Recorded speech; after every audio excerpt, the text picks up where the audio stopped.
Praise the lord. 2026 April 1వ తేదీ. నేటి వాక్యం కీర్తనల గ్రంథం 1వ అధ్యాయం 3వ వచనం. అతడు నీటి కాలువల యోరను నాటబడినదై ఆకు వాడక తన కాలమందు ఫలమిచ్చు చెట్టు వలె ఉండును. అతడు చేయునదంతయు సఫలమగును. ప్రభునందు ప్రియమైన వారలారా,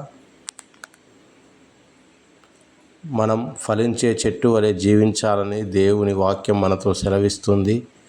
కీర్తనల గ్రంథం 1వ అధ్యాయం 3వ వచనంలో, ఎవరైతే దుష్టుల ఆలోచన చొప్పున నడవక, పాపుల మార్గమున నిలవక, అపహాసకులు కూర్చుండు చోటున కూర్చునక, 24 గంటలు దేవుని వాక్యమందు ఆనందిస్తూ దానిని ధ్యానిస్తూ ఉంటారో, వారు నీటి కాలువల ఒడ్డున నాటిన ఫలభరితమైన చెట్టు వలె ఉంటారు.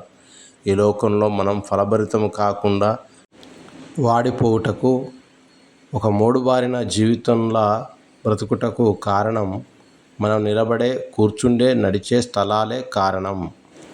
దేవుడు మనలను ఎల్లవేళలా పచ్చగా ఆకువాడక తగిన కాలంలో ఫలమిచ్చు వారిగా ఉండాలని కోరుకుంటున్నాడు.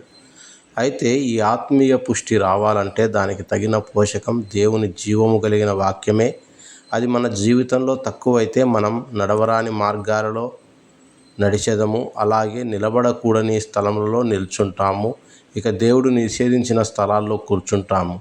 ఈ క్రియలు మనలను, మన ఆత్మీయ జీవితమును కుంగదీసి మనము ఫలములు లేని వారిగా, అభివృద్ధి లేని వారిగా చేస్తాయి. ఈ మొదటి కీర్తనలో 3వ వచనంలో అతడు చేయునదంతయు సఫలమగును అని మనం చదివేదము కదా. నాకును మీకును కూడా ఈ మాట చాలా ఇష్టం.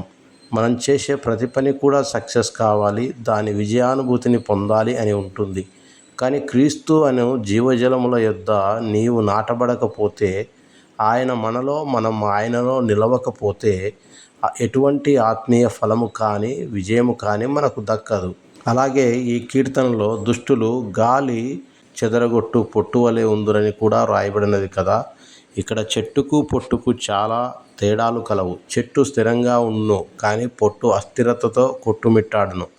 చెట్టు అనేకులకు నీడనిచ్చి సేద తీర్చును, కానీ పొట్టు అనేకులకు చికాకు తెప్పించును.